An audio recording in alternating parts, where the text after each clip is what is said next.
Assalamualaikum warahmatullahi wabarakatuh. Perkenalkan, nama saya Nufia dengan NIM J1B02310015.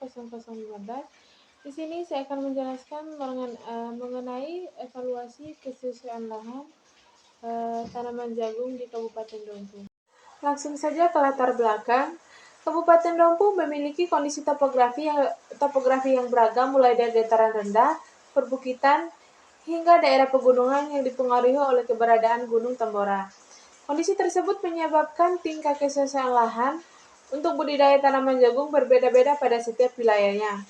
Oleh karena itu, diperlukan evaluasi kesesuaian lahan untuk mengetahui potensi dan kendala yang dimiliki suatu lahan yang mendukung pertumbuhan jagung.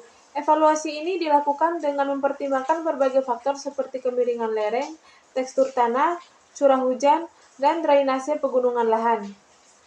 Hasil evaluasi diharapkan dapat menjadi dasar dalam pengembangan sektor pertanian yang lebih efektif dan berkelanjutan di Kabupaten Dompu. Adapun tujuan kesesuaian lahan Kabupaten Dompu yang pertama yaitu menentukan tingkat kesesuaian lahan untuk budidaya jagung. Yang kedua, mengidentifikasi faktor pembatas dalam pengembangan jagung. Yang ketiga yaitu memberikan informasi untuk perencanaan penggunaan lahan yang optimal.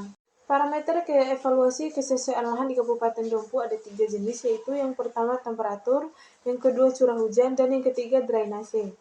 Kemudian pengaruh kemiringan lereng ada 3 jenis, yaitu menentukan tingkat bahaya erosi, yang kedua yaitu mempengaruhi pengolahan lahan dan penggunaan alat pertanian, dan yang ketiga yaitu semakin curah lereng semakin tinggi risiko erosi. Adapun tujuan kesesuaian lahan Kabupaten Dompu yang pertama yaitu menentukan tingkat kesesuaian lahan untuk budidaya jagung. Yang kedua, mengidentifikasi faktor pembatas dalam pengembangan jagung. Yang ketiga yaitu memberikan informasi untuk perencanaan penggunaan lahan yang optimal.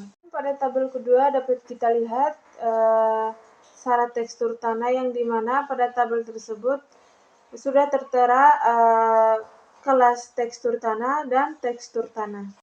Kemudian tabel terakhir yaitu hasil akhir kesesuaian lahan. Di sini pada tabel ini dapat kita lihat hasil akhir pada kesesuaian lahan di Kabupaten Dompu. Kemudian pembahasan. Kelas 2 memiliki luas sebesar 34,51%, sekitar 64-91% wilayah Dompu termaksud kategori sesuai hingga sangat sesuai. Faktor pembatas utama adalah kemiringan lereng dan kondisi topografi. Wilayah dataran rendah lebih potensi untuk membudidayakan jagung. Kemudian kesimpulan. Kabupaten Dompu memiliki potensi besar untuk mengembangkan tanaman jagung. Kemiringan lereng dan tekstur tanah merupakan faktor penting dalam menentukan kesesuaian lahan.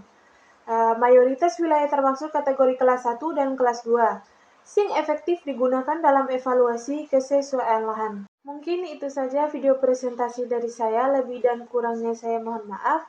Wabillahi taufiq wal hidayah. Wassalamualaikum warahmatullahi wabarakatuh.